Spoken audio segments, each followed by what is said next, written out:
matin sur France 3 Bretagne, bienvenue à toutes et à tous. Ce matin, dans Ensemble c'est mieux, on parle procrastination, cet art de remettre les choses au lendemain.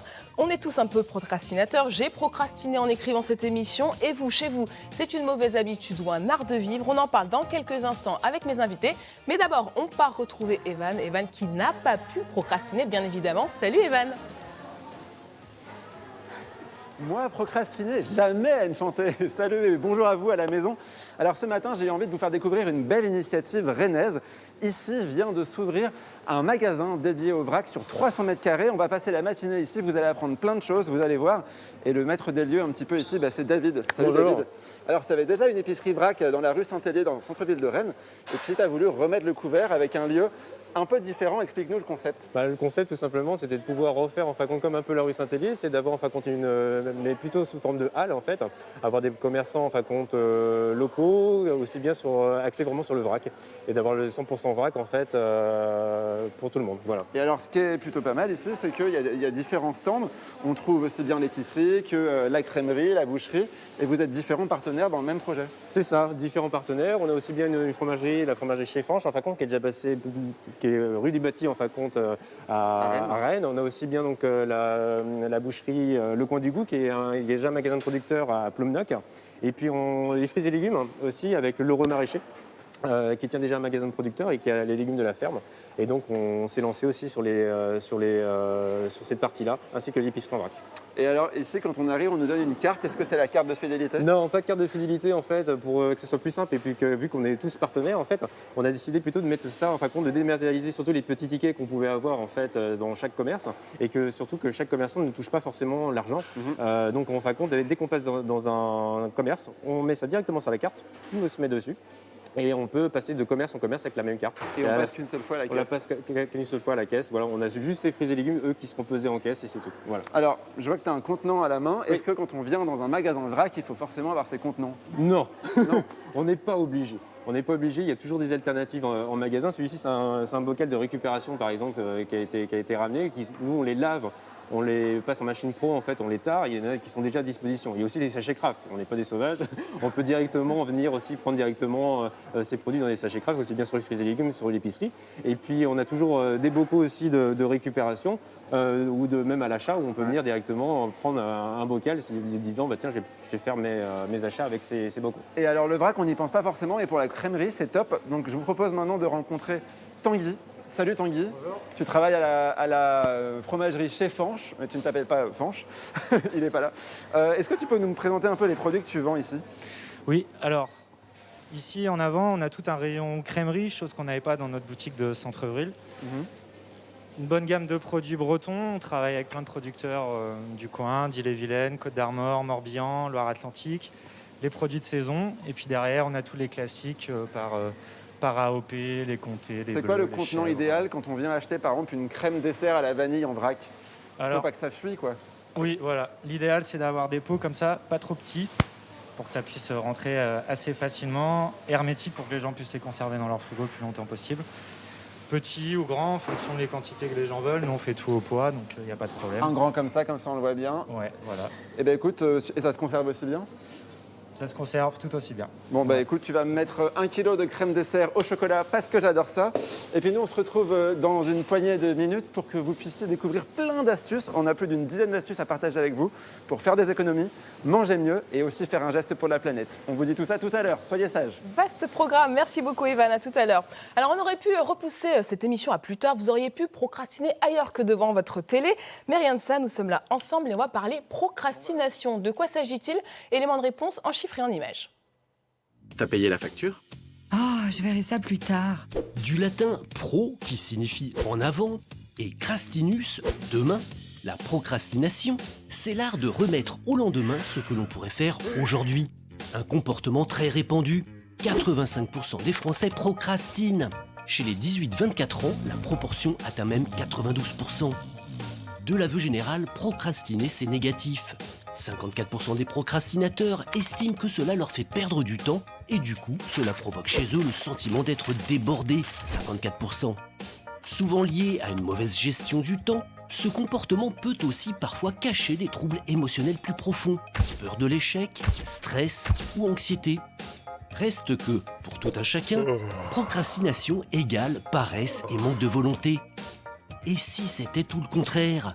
Et si procrastiner, c'était imposer son sens des priorités, ne pas se gâcher la vie avec des tâches pénibles et savoir se concentrer sur ce qui fait véritablement plaisir?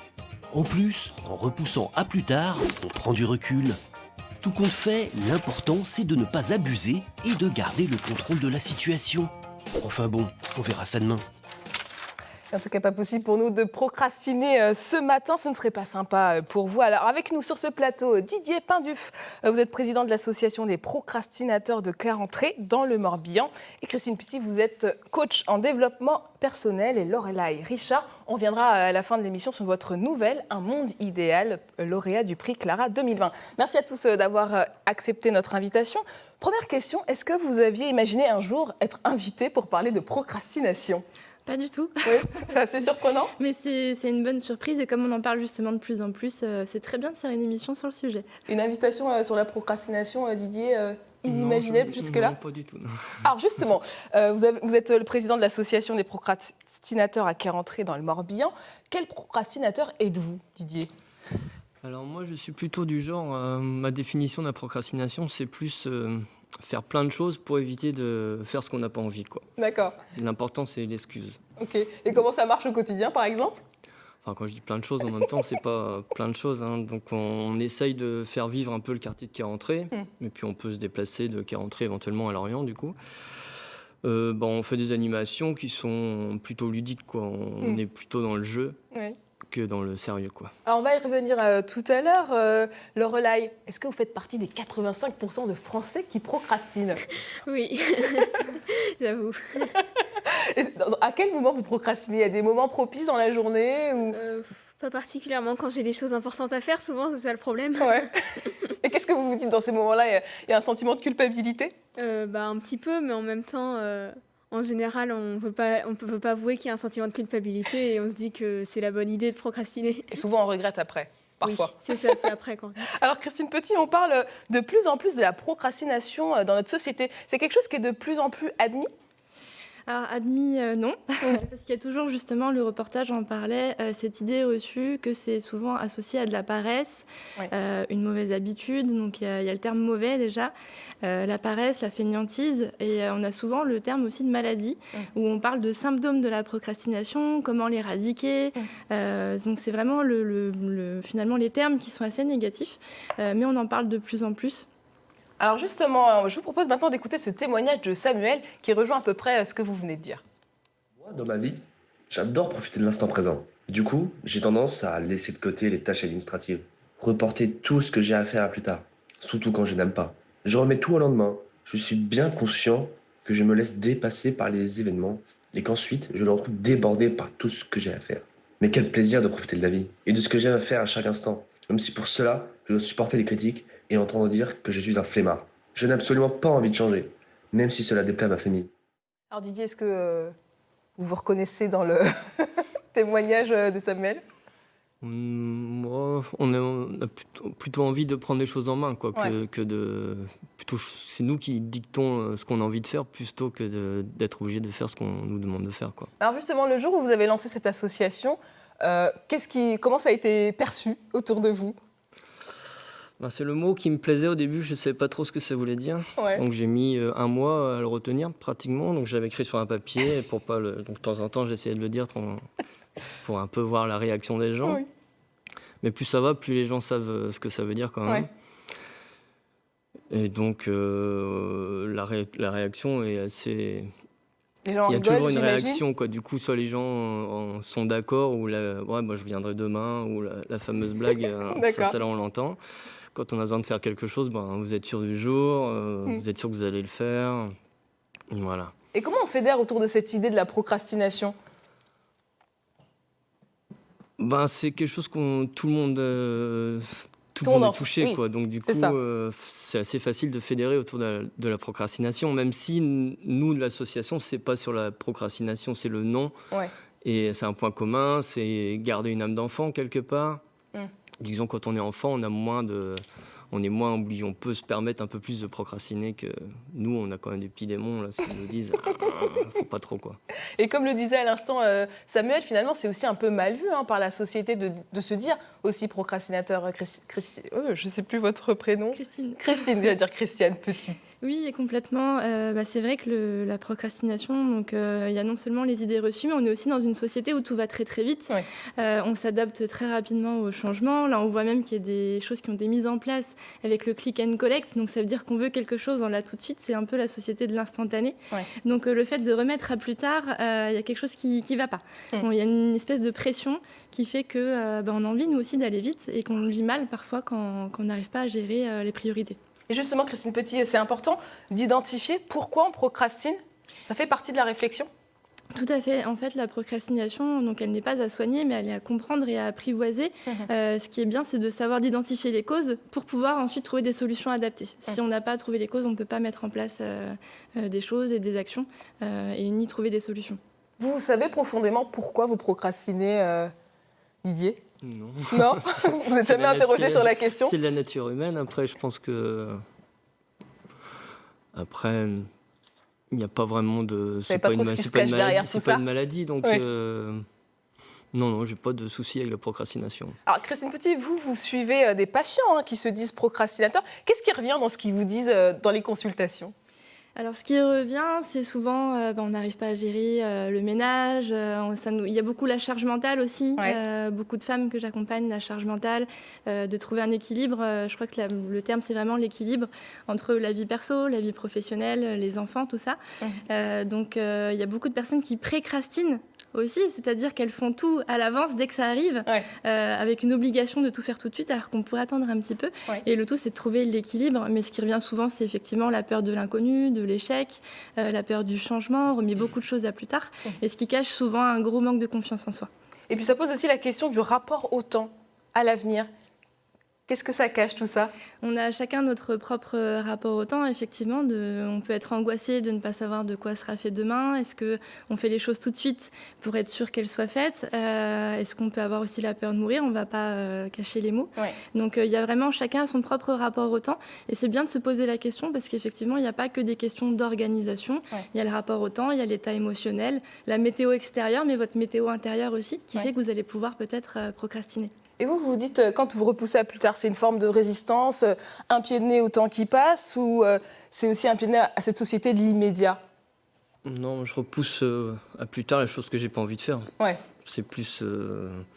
c'est pas de rapport au temps particulier. Non, c'est vraiment ce que j'ai pas envie de faire, remplir des papiers, aller à la sécu, des choses qu'on n'a pas envie de faire, quoi, tout simplement.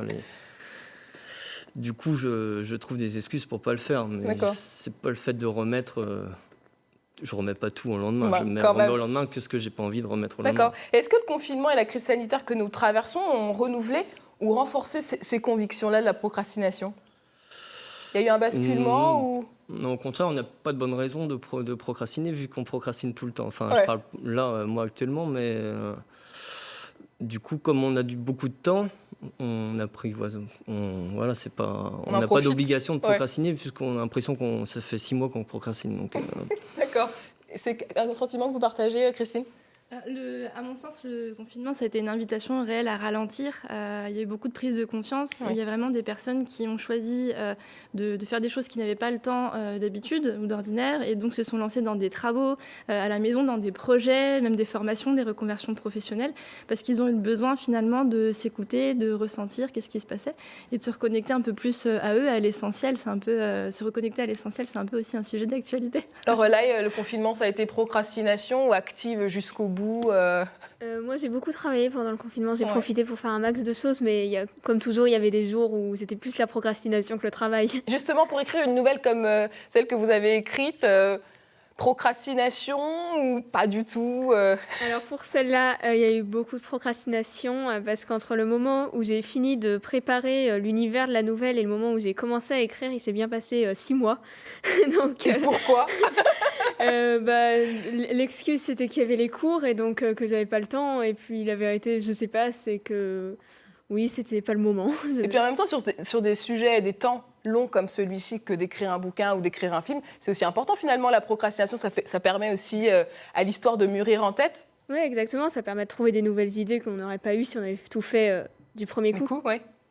Vous voulez ajouter quelque chose, Christine Petit, sur le témoignage de Lorelai ? Il y a une petite notion aussi qui peut arriver, c'est le perfectionnisme, où on va justement remettre à plus tard parce qu'on trouve toujours la petite touche à apporter et le côté perfectionniste de la personne. Et justement, les gens qui viennent vous voir, qu'est-ce que vous travaillez avec eux pour les sortir de cette procrastination, ou justement leur dire « mais vous avez le droit de procrastiner aussi ». Complètement. Moi, je parle beaucoup de procrastination positive.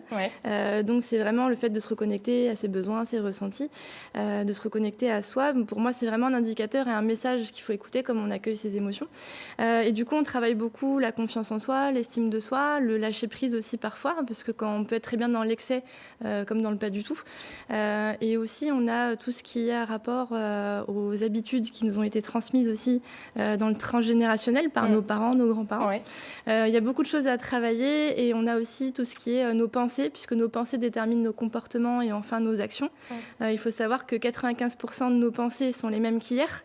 Donc si on part négatif, demain, si on décide d'être négatif aujourd'hui, on le sera encore demain. Donc tout l'intérêt, tout l'art de penser positif. Et finalement, est-ce que la procrastination touche plus les femmes que les hommes ? Est-ce qu'il y a des tranches d'âge qui sont beaucoup plus affectées ? Alors, ça touche tout le monde. C'est vrai que ça peut être les hommes, les femmes, les enfants, les adultes, les personnes âgées. On voyait les chiffres tout à l'heure, c'est vrai que c'est impressionnant. On est plus ou moins tous concernés. À un moment de notre vie, on a cette tendance-là. C'est pas grave. Et du coup, c'est vrai que la procrastination, ça permet de très belles choses aussi. Justement, Didier Pinduf, c'est quoi les remèdes pour la procrastination, avec votre vision de programmer des choses pour ne pas avoir à faire ce qu'on n'aime pas faire? Un remède, je sais pas. Faut être finalement un peu organisé. C'est ce que vous êtes. Oui, c'est beaucoup de boulot quand même pour pouvoir procrastiner tranquillement, quoi. Et du coup, par rapport au contexte sanitaire que nous traversons, le Covid a dû bousculer aussi, j'imagine, votre agenda. C'est sûr que, comment vous faites pour garder le lien entre procrastinateurs à distance? Bon, on est tous un petit peu dans le même coin, donc on arrive à se voir, mais après, au niveau des organisations, on a eu de la chance. En septembre, on a réussi à organiser notre fête du quartier. Mais du coup, on est un peu bloqué pour tout le reste. On fait quelque chose pour le 25 mars, la fête de la procrastination. Donc, la journée mondiale de la procrastination. Du coup, je ne sais pas si on va pouvoir avoir le droit de le faire cette année. On verra bien, quoi. J'en reviens au remède contre la procrastination. Est-ce que la to-do list, ça fait partie des choses qui peuvent permettre de moins procrastiner sans toutefois se mettre la pression? Alors, la to-do list, c'est la grande question, oui et non. C'est vrai que la to-do list, ça a plusieurs avantages parce qu'on peut se sortir de la tête tout ce qu'on avait dans notre tête, justement, et de pouvoir l'écrire. Donc, ça permet de se vider un petit peu le mental. Ça permet, du coup, une grande satisfaction quand on peut rayer, barrer, quand on a fait quelque chose. Mais moi, j'adore les to-do list. Je suis fan. Mais le pendant de tout ça, c'est que finalement, on ne fait plus l'effort de mémorisation. On ne fait plus l'effort de se souvenir. Et c'est vrai que d'avoir une liste de 300 choses à faire dans la journée, ça peut nous rendre finalement un petit peu, pas frustrés, mais on peut avoir de l'inquiétude par rapport à ça. Et oui, c'est oui et non. La to-do list, ça marche chez vous, Lorelai? Moi, j'en fais très très peu des to-do list, juste quand j'ai vraiment trop de choses et que je n'arrive pas à tout retenir. Didier? To-do list? Vous ne connaissez pas. Je ne connaissais pas le mot, mais pour faire les courses, quoi. J'adore la to-do list. D'accord. Et tout à l'heure, on parlait de la procrastination comme une maladie. C'est des choses auxquelles vous croyez. À partir finalement de quel moment ça devient pathologique? Alors, ça devient pathologique quand ça devient vraiment invalidant pour la personne dans son quotidien, dans son milieu professionnel, parce qu'on peut aussi perdre son job, se faire licencier. On peut aussi manquer de belles opportunités à toujours remettre à plus tard. Quand il y a des conséquences aussi sur le côté relationnel, personnel, d'avoir des disputes qui sont récurrentes, justement, avec nos relations. Donc, dès que ça devient handicapant ou que la personne le vit mal, tout simplement, c'est bon de se faire accompagner ou de réfléchir au moins à la question, qu'est-ce qui se passe? Qu'est-ce qui se passe quand je procrastine? Et dans ces cas-là, vous pouvez les accompagner, ces personnes-là. D'accord. Alors, une petite dernière question. Vous le saviez-vous, Léonard de Vinci, Mozart, Jaurès, Victor Hugo sont considérés comme des célèbres procrastinateurs. J'ai découvert cela en travaillant sur le sujet. Quand vous voyez tout ça, Didier Pinduf, vous vous dites, c'est bon, la procrastination a encore de beaux jours devant elle. C'est pas prêt de s'arrêter.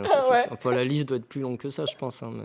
Vous le saviez un petit peu en travaillant sur le sujet? Oui, Mozart, lui, a préparé, a composé du coup Don Juan la veille de l'ouverture, de la grande ouverture. Et c'est vrai que l'orchestre n'était même pas au courant, n'a pas eu le temps de répéter. Et c'était une grande réussite. Donc tout l'intérêt finalement de s'écouter, de trouver notre bon moment pour faire les choses et de respecter notre chronobiologie. Si c'est travailler dans l'urgence ou qu'on est plus du soir ou du matin, il a fait ça le soir même et il a terminé juste quelques minutes avant l'ouverture. Alors je vous entends parler depuis tout à l'heure, mais je crois que je vous avais même pas posé la question. Est-ce que vous êtes une procrastinatrice en herbe? Non.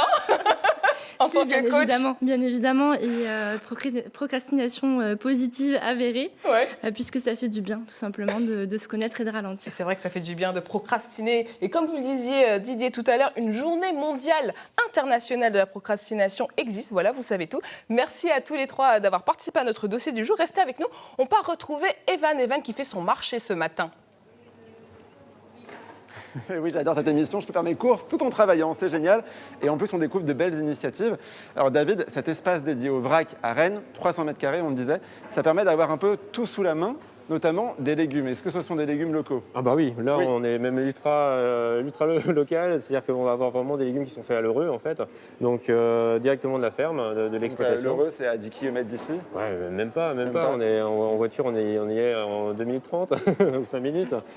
Et donc c'est vrai que c'est plaisant d'avoir vraiment des légumes qui sont faits proches de chez nous et qui vont vraiment du champ à l'assiette ou du champ au panier, comme on pourrait dire. Ah bah tiens, je vais prendre un petit radis violet parce que c'est fun. Ouais, et puis plutôt. je connaissais pas, donc je le mets dans mon panier. Plutôt pas mal. À l'apéritif, c'est génial. Et en plus, on peut trouver, comme tu le disais tout à l'heure, vous êtes 4 entreprises à être ici, donc on a aussi un stand boucherie. C'est ça. La boucherie exactement. en vrac, ça veut dire quoi? Ça a toujours existé Oui. en fin de compte. Là, on n'a pas révolutionné les choses. Ce qu'on a voulu mettre le petit plus en fin de compte, c'est qu'on a vraiment une boucherie qui est que de la viande brétilienne. C'est-à-dire que ça vient vraiment des fermes locales. Donc le coin du Goût vraiment va sourcer directement au niveau des fermes partenaires, directement les bêtes, et de pouvoir vraiment avoir une viande qui soit vraiment de chez nous. Voilà, tout simplement. On sait d'où elle vient. Exactement. En fait, consommer en vrac, bon, non seulement ça évite d'avoir des emballages et c'est zéro déchet, mais c'est aussi une bonne façon de lutter contre le gaspillage alimentaire. Je crois que même c'est la principale chose moi, qui m'a donné envie de faire ce type de magasin, c'est vraiment de lutter contre le gaspillage alimentaire. On se retrouve vraiment en fait à avoir, si on calcule tout ce qu'on jette à la poubelle, que ce soit en frais ou en sec, c'est l'équivalence à peu près en fin de compte à 3 fois l'aviation en termes de gaz à effet de serre. Ah ouais? C'est quelque chose d'énorme en fait. C'est tous les petits restes des fois qu'on dit oh bah tiens, il n'y en a pas assez pour le lendemain, oh, je mets ça à la poubelle, et ça c'est dommage. Et c'est vrai que de prendre vraiment la juste mesure, d'avoir une culture minimaliste de ces placards, c'est un gage énorme en fin de compte pour pouvoir justement réduire cet impact. Puis on fait des économies en plus. Exactement, on n'a pas besoin de blaser ces placards. Alors justement, en parlant d'économie, c'est la minute que j'appelle radin malin, où là vous allez pouvoir faire des sacrées économies, notamment sur les épices. Sur les épices, c'est vrai que souvent on peut voir, nous, on vend nos épices et nos prix au kilo. Des fois les gens se disent oh, un prix au kilo, c'est cher, on voit du 55, on voit du 45, on voit du 39. On se dit mais oh là, ça va être cher, ça va être cher pour mon panier. Et en fin de compte, pas du tout. En fait, on va se retrouver en fin de compte avec des épices qui vont être entre 50 et 70% moins cher que ce qu'on peut apprendre chez monsieur, voilà, Oui, qu'on peut avoir dans pas le nom, mais dans les petites tubes. Exactement, dans la distribution, où on va avoir en fin de compte 43 grammes généralement d'épices dedans. Ah, c'est 43 grammes. C'est 43 grammes exactement, donc 43 grammes c'est pas énorme, c'est pas très très lourd en fait, et donc on va se retrouver vraiment à avoir des quantités qui vont être beaucoup plus... déjà on va avoir une meilleure qualité, puisqu'on va trouver généralement en grande surface. Je vois par exemple le curry, par exemple, c'est 30 € le kilo, mais si on le met dans un petit tube de 43 grammes, on va en avoir pour 60 centimes. Ah oui. Voilà, c'est souvent même comme la ciboulette par exemple, où généralement ça va être vendu des fois presque 500 € le kilo, alors que chez nous ça va être 85 €. C'est toutes ces petites choses-là en fin de compte qui va permettre justement de réduire. Et des fois, on parle de juste mesure, d'avoir en fin de compte juste une petite recette pour faire du poulet colombo par exemple, et on prend juste une fois. Bah là, on a juste à prendre une cuillerée et on est bon. Bon, je sens que Fabrice, le caméraman, aimerait bien prendre du curry, donc on va en mettre de côté. On va lui en mettre de côté. Et puis on va continuer à découvrir plein de petites astuces. Anne Fanté, moi je vais aller plutôt de ce côté-là, avec mon panier, pour te réserver une petite surprise pour la fin de l'émission. Oh, j'ai hâte de voir ce que Qu'est-ce que je vais c'est. prendre Je ne te regarde pas. Une petite saveur sucrée, j'espère. Allez, à tout à l'heure. À tout à l'heure, Evan. Place maintenant à notre focus emploi. Chaque jour, on vous fait découvrir les coulisses d'une profession. Coup de projecteur ce matin sur le métier de fleuriste. Hop, ça vous convient? Très bien.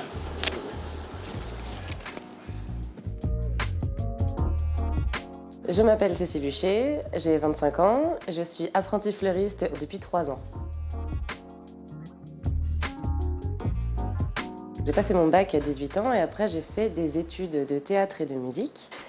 Et en fait, à 22 ans, du coup, je me suis remise en question et j'ai voulu me rapprocher de la nature. Les personnes que j'ai interrogées, moi, m'ont beaucoup parlé déjà le fait de travailler tous les jours avec du vivant, mais surtout à la demande des clients pour les accompagner dans les événements de tous les jours de leur vie. L'ensemble m'a fait assez rêver. J'aime beaucoup choisir mes fleurs en fait à la base, mes textures, mes formes, mes mouvements. C'est vraiment le mouvement qui m'intéresse beaucoup. Mais le moment clé, c'est quand même créer, assembler en fait. Des gravidaires carrément. C'est ça. Un petit, je sais pas si tu vois. Ça c'est bien, puis deux tiges de bruyère. Ouais. Les gens me demandent souvent ce qu'ils voient dans les magazines, tout ça, et ils viennent chez le fleuriste pour avoir la même chose. Dans les tendances globales de ce qu'on voit nous aujourd'hui, il faut qu'on se tienne au courant sur Instagram et d'autres sites. De mode et de tendance et qu'on essaye de s'en inspirer tout le temps. Je te les coupe un petit tige, tu les glisses comme ça pour voir. Et après on valide. C'est vrai qu'on a une image de nous très vert, environnement pas toujours. Après il faut savoir aussi que toutes les fleurs ne sont pas forcément produites ici, il y a des voyages, faut pas mettre trop les visières non plus. J'ai beaucoup d'amis fleuristes qui mettent les visières, qui pensent qu'ils sont écolos et non, il y a un impact environnemental dans ce métier, il faut pas négliger. Non, c'est juste posé là. Plus tard, je veux monter ma propre ferme florale, faire pousser mes propres fleurs et comme ça, être vraiment du coup la fleuriste écolo. Ce qui est le plus positif, c'est de faire plaisir aux gens. Les gens viennent se faire plaisir ici, ils viennent pas à reculons, oh mince, faut que j'aille chez le fleuriste. Non, c'est le petit plaisir. Ça, je pense que c'est ce qui me plaît tous les jours, ouais, de faire plaisir aux gens en fait. Et voilà. Merci, c'est très beau. Merci à vous. Bonne journée. Au revoir. Pour moi, le fleuriste, c'est un artisan qui peut transformer la nature et la mettre au service des sentiments.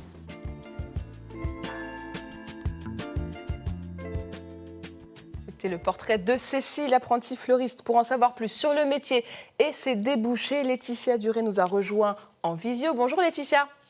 Bonjour tout le monde et bonne année. Merci, bonne année à vous également. Alors vous êtes conseillère Pôle emploi à Saint-Malo. Alors on vient de le voir, le métier de fleuriste peut s'apprendre en apprentissage comme le faisait Cécile. Comment faire pour y être éligible, Laetitia?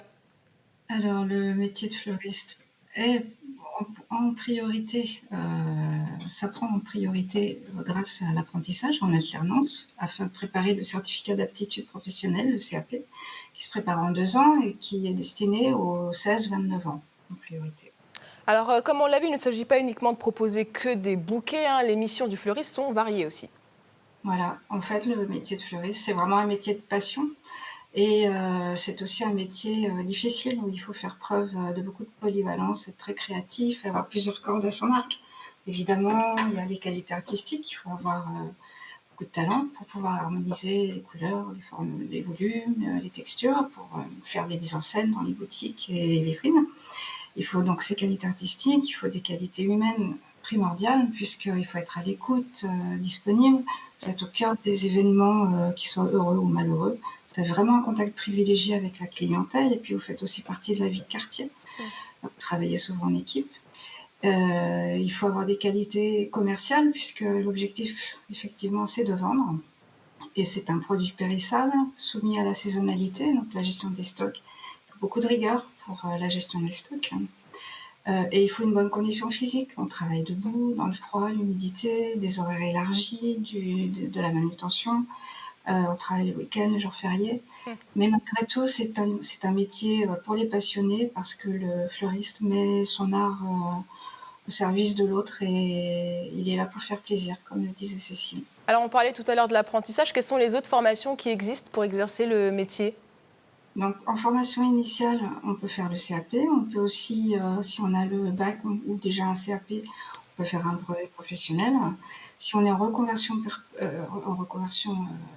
professionnelle, on peut aussi passer par la possibilité de préparer le CAP à distance. C'est encore possible. Après, vous avez... L'objectif est de le contrat d'apprentissage, c'est un contrat en alternance, c'est-à-dire vous avez l'acquisition de la théorie en centre de formation, puis beaucoup de présence au sein de l'entreprise. Et du coup, vous avez une application sur Pôle emploi.fr qui s'appelle la bonne alternance, qui vous permet de trouver la liste des employeurs qui ont l'habitude de faire appel à des apprentis. Et rapidement, quelles sont les offres à pourvoir sur le territoire breton? Alors en ce moment, on a 32 offres D'accord. en CDD, en CDI, et beaucoup aussi d'entreprises à reprendre, de magasins à racheter. Merci beaucoup Laetitia pour toutes ces informations et à la prochaine. Merci à vous, à bientôt, au revoir. C'est l'heure à présent de notre quart d'heure solidarité. Vous le savez, nous avons à cœur de vous donner chaque jour des idées pour vous engager au plus près de chez vous, dans une association ou pour une cause. Vous voyez notre idée du jour.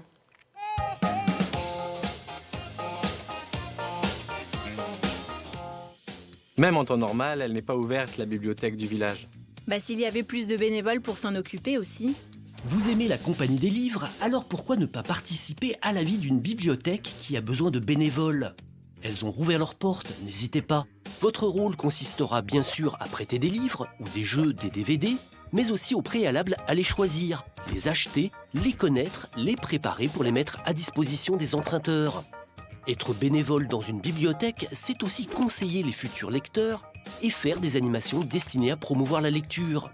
Gilles, retraité, est l'un des 11 bénévoles de la médiathèque de son village et il en est très heureux. Je me suis porté volontaire lorsque la médiathèque s'est ouverte afin de participer à la vie locale de nos petits villages. J'aide les lecteurs et les lectrices de tout âge dans la recherche de livres, de CD, DVD, BD. J'encadre également les activités lorsque le besoin s'en fait sentir. La médiathèque est un lieu de rencontre et d'échange. J'en apprécie la convivialité et je m'y sens bien. Vous aussi, n'hésitez pas à devenir bibliothécaire bénévole et à faire vivre les bibliothèques locales. La culture, c'est fait pour être partagée par tous. Voilà pour notre idée du jour et on reste dans l'univers littéraire puisque Lorelai Richard, vous faites partie des 7 lauréats 2020 du prix Clara qui récompense des nouvelles écrites par des adolescents. Alors qu'est-ce que ça fait d'abord de remporter un concours national et d'être parmi les 7 écrivains mineurs distingués en France ? Alors c'est incroyable, on a du mal à y croire. Moi, même après avoir reçu l'appel des éditions Fleurus, donc j'ai mis un moment avant de comprendre que c'était vrai et que ça m'arrivait. Donc ouais, c'est formidable. Et c'était la première fois que vous participiez à un concours de ce genre ? J'avais déjà participé au concours du prix Clara il y a quelques années, mais je n'avais pas été prise. Et sinon, j'avais peut-être participé à quelques concours, mais sans jamais rien gagner. D'accord, et maintenant que vous avez remporté ce prix-là, vous vous sentez pousser des ailes ? Non, mais ça fait très plaisir en tout cas. D'accord. Alors votre nouvelle qui a été récompensée s'intitule « Le monde idéal ». C'est l'histoire de 2 jeunes qui vivent dans 2 états différents. Chacun d'eux pense que son monde est meilleur. Comment l'idée de cette nouvelle vous est venue ? Alors à vrai dire, j'ai du mal à savoir. Ça m'est venu un peu comme ça, spontanément. Ouais. Et après, je l'ai développé pendant un moment. Et qu'est-ce qui vous a inspiré finalement ? Alors inspiré, c'est pareil, je ne saurais pas dire des inspirations précises. Après, je suppose que mes cours d'histoire sur la guerre froide m'ont beaucoup inspiré, vu l'univers dans lequel ça se passe. Et sinon, tous les livres que je lis tous les jours depuis des années. Oui. Alors j'imagine que vous avez écrit cette nouvelle avant le Covid-19. Mais est-ce que finalement la crise sanitaire que nous traversons peut avoir des résonances aussi sur ce que nous vivons actuellement ? Et des fois, des résonances exactement sur ma nouvelle, je ne sais pas, mais en tout cas, c'est une source d'inspiration pour l'écriture, c'est sûr. C'est une expérience. Ça vous donne envie d'écrire des histoires qui sont liées à cette crise sanitaire que nous traversons ? Alors là, maintenant, peut-être pas, parce que je pense qu'on en entend suffisamment parler, mais dans quelques années, ça pourrait servir d'inspiration. Oui, j'imagine. Alors, vous êtes donc en première au lycée Jacques-Cartier de Saint-Malo. Quel rapport vous entretenez avec la lecture et l'écriture depuis votre enfance ? Alors moi...